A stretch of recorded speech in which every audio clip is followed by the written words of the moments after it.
प्रिय छात्र, education point BHG में आपका स्वागत है। इस वीडियो में हम लोग कक्षा 10 के गणित का एक्सरसाइज 14.1 का सवाल सॉल्व कर रहे हैं। यह जो गणित है डॉक्टर केसी सिन्हा का है। देख लीजिए, यहाँ पे लिखा हुआ डॉक्टर केसी सिन्हा, मैथ का प्रश्न संख्या 19 है। एक्सरसाइज 14.1 का प्रश्न संख्या 19 है। एक स्टूडेंट का कमेंट आया था, सर आप F1 और F2 का मान ज्ञात करने के लिए सिखाइए। तो इसलिए मैं यह वीडियो बना रहा हूँ। और ये बीटीसी का यानी एनसीईआरटी के मैथ में माध्य वाले प्रश्न में F1 और F2 का मतलब निकालने वाला कोई प्रश्न नहीं है। इसलिए मैं केसी सिन्हा मैथ से सॉल्व कर रहा हूँ। तो आप इस वीडियो को पूरा अंत तक देखें। बहुत ही इम्पॉर्टेंट ये प्रश्न है, मज़ेदार है और बहुत ही आसान तरीक़ा से मैं आपको सिखाने वाला हूँ। इसलिए आप ध्यान से पूरा वीडियो को देखना है ना। तो चलिए स्टार्ट करते हैं। देखते हैं नीचे लिखे बारंबारता। नीचे लिखे मतलब ये जो यहाँ पे आप देख रहे हैं ये बारंबारता है का माध्य 62.8 है। माध्य मतलब इस बारंबारता का माध्य दिया हुआ है 62.8। देखिए माध्य दिया हुआ, तो फिर हमें करना क्या है, आगे पढ़ते हैं। और कुल बारंबारताओं का योग 50 है। मतलब ये जो बारंबारता है इसका योग भी दे दिया है 50। क्लियर। अब क्या करना है, लुप्त बारंबारता F1 और F2 ज्ञात करें। यहाँ पर देखिए F1 और F2, यहाँ पे कोई संख्या होना चाहिए, दोनों जगह पे संख्या नहीं है, हमें यही बारंबारता निकालना है। क्लियर, समझ गए प्रश्न। अब आपको पहले से पता है हम माध्य कैसे निकालते हैं। माध्य निकालने के लिए हमें 4 कॉलम बनाना होता है। 2 कॉलम तो आपके प्रश्न में ही होगा, 2 कॉलम आपको एक्स्ट्रा बनाना है। ध्यान से समझिए, बारंबारता का संकेत F होता है, तो हम यहाँ पे F लिख देते हैं। वर्ग चिन्ह का संकेत X होता है। फिर यहाँ पर ये देखिए 4 कॉलम, 2 कॉलम आपको पहले होगा, 2 कॉलम और बनाना है। ये वर्ग चिन्ह का कॉलम है और यह जो है F और X को गुना करने पर जो आएगा वो कॉलम है। तो यहाँ पे हम लिखेंगे F इंटू X। देखिए किसी किसी बुक में FI और XI भी होता है ना, वह भी लिख सकते हैं। चलिए अब सबसे पहले समझते हैं कि वर्ग चिन्ह आप यदि माध्य निकालने पहले से जानते हैं तो वर्ग चिन्ह आपको पता ही होगा। ये जो वर्ग अंतराल है ये निम्न सीमा है और ये ऊपरी सीमा है। इस दोनों को जोड़कर 2 से भाग दिया जाता है तब वर्ग चिन्ह निकलता है। अब देखिए 0 और 20 को जोड़ेंगे तो 20 होगा और 20 में 2 से भाग देंगे तो 10 होगा। तो वर्ग चिन्ह में हमें 10 लिख देंगे। क्लियर, समझ गए।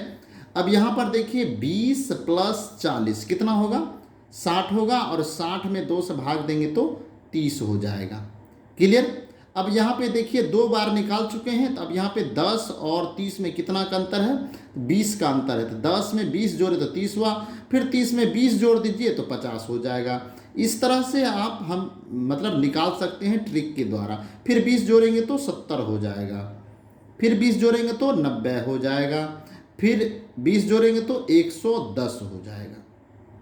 इस तरह से हम वर्ग चिन्ह आसान तरीका से निकाल सकते हैं। ठीक है। अब वर्ग चिन्ह जब निकल गया तो अब हमें fx का मतलब है F इंटू एक्स, बारंबारता और वर्ग चिन्ह को गुना करना है। तो 5 और 10 को गुना करेंगे तो यहाँ पे क्या आएगा, 50। अब यहाँ पर देखिए F1 है और 30 है, तो F1 और 30 को गुना करेंगे तो 30 F1 हो जाएगा, क्योंकि ये चर है और ये अचर है। अब 10 और 50 को गुना करेंगे तो 500 हो जाएगा, होगा कि नहीं, 500 हो जाएगा। अब यहाँ पे F2 और 70 को गुना करेंगे तो 70 F2 हो जाएगा।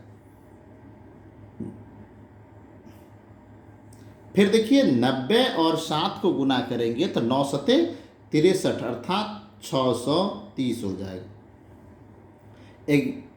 110 और 8 को गुना करेंगे तो कितना होगा, 11 88, एक शून्य दे देंगे तो 880। क्लियर हो गया। अब आप देख चुके हैं कि fx भी निकाल दिए हैं।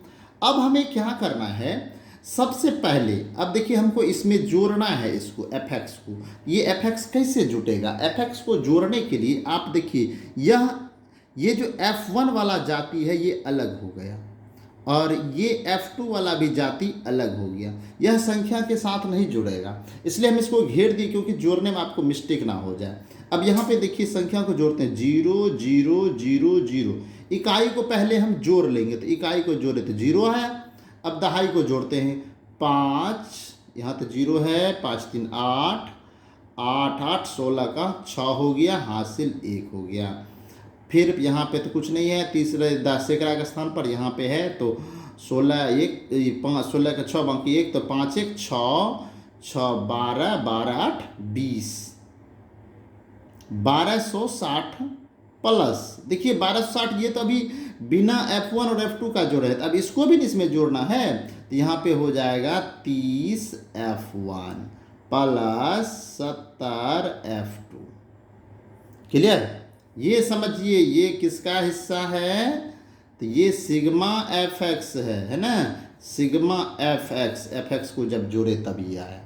क्लियर? यहाँ तक समझने में कोई दिक्कत है? नहीं है। अब आप समझिए यहाँ पे देखिए इस बारंबारता का योग 50 दिया हुआ है, तो हम इसे ऐसे लिख सकते हैं, ये आपके प्रश्न में दिया हुआ है 5 plus F1 plus 10 plus F2 plus 7 plus 8 बराबर सबका योग कितना है 50। ये मैं नहीं कह रहा हूँ, प्रश्न में ही दिया हुआ 50। क्लियर हो गया? अब आप देखिए यहाँ पे हम जोड़ के देखते हैं, इसमें देखिए F1 और F2 को छोड़ देंगे और बाकी संख्या को जोड़ेंगे, तो 5 प्लस 10 हो गया, 10 5 15, 15 8 7 15, 8 7 15, 15 15 30 हो गया, तो यहाँ हो गया F1 प्लस F2 प्लस 30 बराबर 50। ध्यान से समझिए, है ना। वीडियो थोड़ा लंबा होने वाला है क्योंकि लॉन्ग क्वेश्चन है तो लंबा तो होगा ही, इसलिए पूरा वीडियो को देखें, है ना। तो पूरा वीडियो को देखेंगे, और यदि अभी तक हमारे चैनल को सब्सक्राइब नहीं किए तो सब्सक्राइब कर लीजिए, है ना, और वीडियो को लाइक भी कर दीजिए। ये जो 30 है देखिए इस साइड प्लस में, इधर आएगा तो माइनस में होगा, -30। ठीक है, बोलने में मिस्टेक हो गया ना, यहाँ पे प्लस लिख दिए थे। तो अब देखिए यहाँ पे हो जाएगा F1 plus F2 equal to 50 में से 30 जाएगा तो कितना होगा 20। ये आपका बन गया समीकरण 1। देखिए प्रश्न तो थोड़ा लॉन्ग होगा, पूरा आप समझेंगे थोड़ा सा लॉन्ग तो होगा ही, और समझाना भी पड़ रहा है, इसलिए घबराना नहीं है, आपको सीखना है तो थोड़ा समय देना पड़ेगा। अब देखिए ये हो गया समीकरण 1। अब आगे देखते हैं, आगे क्या है। आगे हम लोग जानते हैं जैसे कि माध्य कैसे निकालते हैं, लिखते हैं माध्य बराबर सूत्र होता है सिग्मा fx। देखिए एफ आई और एक्स आई भी लिख सकते हैं, सिग्मा fx भी लिख सकते हैं, इसलिए आप ये नहीं कहेंगे कि सर आप गलत बता दिए हैं, बटा सिग्मा एफ। क्लियर हो गया? अब समझिए माध्य हमको दिया हुआ है, प्रश्न में माध्य कितना दिया हुआ है 62.8। ठीक है, और इधर सिग्मा fx कितना निकला है हमको यहाँ पे देख लेते हैं। देखिए यहाँ पे सिग्मा fx यह निकला है, तो 2060 प्लस 30 F1 प्लस 70 F2 बटे सिग्मा f यानी 50। क्लियर? कोई दिक्कत है समझने में? अब आप देखिए इसको इससे गुना करेंगे, कोना कोनी गुना कर देते हैं, बटे में कुछ नहीं तो 1 है ना। तो कोना कोनी गुना कैसे करेंगे, तो देखिए इससे यदि हम गुना करेंगे तो इसका इस साइड आ जाएगा, आएगा ना। तो ये देखिए इसको इससे गुना कर रहे हैं, इसको इससे करेंगे, तो इसको हम इधर लिख लेते हैं 2060 प्लस 30 F1 प्लस 70 F2। देखिए थोड़ा समय देना पड़ेगा, बिना समय दिए तो नहीं समझ में आएगा। क्लियर? अब देखिए यहाँ से इसको गुना करते हैं, सबसे पहले तो ये 0 दे देते हैं, ठीक 0 दे दिए, और 5 से गुना करें तो 5 8 40, 40 का 0 हासिल 1 सॉरी हासिल 4, 5 दूनी 10, 4 14 हासिल 1, अब 5 6 के 30, 1 31। क्लियर हो गया? और एक अंक के बाद पॉइंट दे देंगे, क्योंकि यहाँ एक अंक के बाद पॉइंट है तो पॉइंट दे दिए। अब आप देखिए यहाँ पे इधर क्या हो गया, इधर इसको हम उस साइड ले जाते हैं तो यहाँ बच गया आपको 30 F1 plus 70 F2 equal to इधर हो गया ये पॉइंट के बाद जीरो का कोई वैल्यू नहीं होता है, ठीक है। ये हो गया 3140 माइनस, ये देखिए प्लस में है, इधर आके माइनस में होगा तो 2060, ठीक है। अब आप देखिए इसमें क्या कर सकते हैं हम, इसमें 10 कॉमन ले सकते हैं, 10 या 30, 10 70, 10 कॉमन ले लेंगे तो यहाँ पे होगा ये कोष्ट में 3F1 प्लस 7F2 बराबर, अब देखिए जीरो में से जीरो गया तो जीरो हुआ, यहाँ 4 है, 14 एक पैसा लेंगे तो 14, 14 में से 6 जाएगा तो 8 होगा।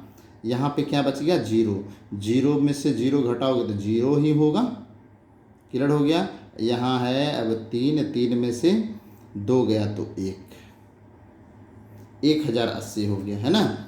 अब आप देखिए यहाँ पे क्या होगा कि हम ये 10 इधर कॉमन लिए हैं, 10 इधर गुना में है, इधर आके बटे में हो जाएगा तो यहाँ पे होगा 3F1 plus 7F2 equal to 1080/10।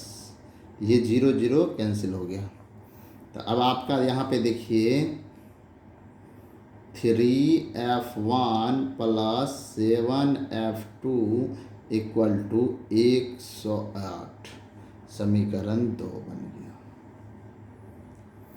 ठीक है। अभी समीकरण बना है, अब जाके इसको F1 और F2 निकालेंगे तो कैसे निकालेंगे, या अब आप देखिए, अब आगे हल कर रहे हैं, ठीक है। अब देखिए दोनों समीकरण को दूसरे पेज में लिख लिए हैं क्योंकि वहाँ पर जगह नहीं था, तो आपको टेंशन नहीं लेना है। और वीडियो को अभी तक लाइक नहीं किए हैं तो लाइक कर दीजिए। अब देखिए F1 और F2 का मान कैसे निकालेंगे, तो इस तरह का समीकरण आप x और y का मान दो चर वाले रैखिक समीकरण में निकाले होंगे, तो आप या तो इसको बराबर कर सकते हैं या इसको बराबर कर सकते हैं। तो यहाँ पे क्या होता है, गुना करना पड़ता है समीकरण 1 में और समीकरण 2 में। अब यहाँ पे देखिए इसको यदि हम बराबर करते हैं तो यहाँ पे देखिए 7F2 है, यहाँ पर 1F2 है, तो कैसे बराबर होगा, तो यहाँ पे हम क्या करेंगे, इसमें 7 से गुना कर देंगे और इसमें 1 से गुना कर देंगे, तो ये दोनों आपस में बराबर हो जाएगा और फिर हम इसे काट देंगे, क्योंकि इसको विलोपन विधि से हम F1 और F2 का मान निकालेंगे। 7 से जब आप गुना करेंगे तो ये हो जाएगा 7F1 प्लस 7F2 और बराबर इस 7 दूनी 14, 140 हो जाएगा। 1 से गुना करेंगे तो 3F1 प्लस 7F2 और बराबर 108, क्लियर हो गया। अब आप देखिए यहाँ पे क्या हुआ, ये दोनों बराबर हो चुका है। अब लेकिन दोनों का चिन्ह समान है तो हमें चिन्ह बदलना होता है, तो यहाँ पे चिन्ह माइनस दे देंगे। यदि हम इसका चिन्ह बदलेंगे तो इसका भी चिन्ह बदलाएगा, तो यहाँ प्लस है तो माइनस देंगे, इसका भी प्लस है तो माइनस देंगे। सिर्फ नीचे वाले का बदलना है, ऊपर वाले का नहीं बदलना है। अब आप देखिए ये प्लस में हो गया और ये माइनस में हो गया, दोनों खत्म हो गया। ये वाला प्लस जो है इसका वैल्यू खत्म हो चुका है। अब 7F1 है तो उसमें से 3F1 घटाएंगे तो 4F1 हो जाएगा। 4F1 बराबर, अब देखिए 140 में से 108 को घटाएंगे तो 32 हो जाएगा, ठीक। अब F1 बराबर क्या हो जाएगा, 32/4, 4 से काटेंगे तो 4 8 32, F1 बराबर निकल गया आपको 8। अब F1 का मान समीकरण 1 में रख दीजिए। F1 का मान तो यहाँ लिखेंगे F1 का मान समीकरण 1 में रखने पर, ठीक है। तो अब F1 समीकरण 1 है, F1 प्लस F2 बराबर 20, है ना, यही था समीकरण 1। अब F1 की जगह पर 8 प्लस F2 बराबर 20, तो F2 बराबर हो गया 20 माइनस 8, तो F2 बराबर हो गया 12। आपका ये दोनों आंसर निकलेगा, ठीक है। तो इस तरह से आप निकाल सकते हैं। देखिए वीडियो लंबा हुआ, लेकिन आप ध्यान से देखेंगे तो आपको ज़रूर समझ में आएगा। हमारे चैनल पर आप नए हैं तो हमारे चैनल को सब्सक्राइब कर लीजिए, और वीडियो कैसा लगा हमें कमेंट में ज़रूर बताइएगा, क्योंकि मैं इतना मेहनत किया हूँ, आपके कमेंट से हमें मोटिवेशन मिलता है और फिर हमें पढ़ाने में और मज़ा आता है, ठीक है। तो वीडियो देखने के लिए धन्यवाद।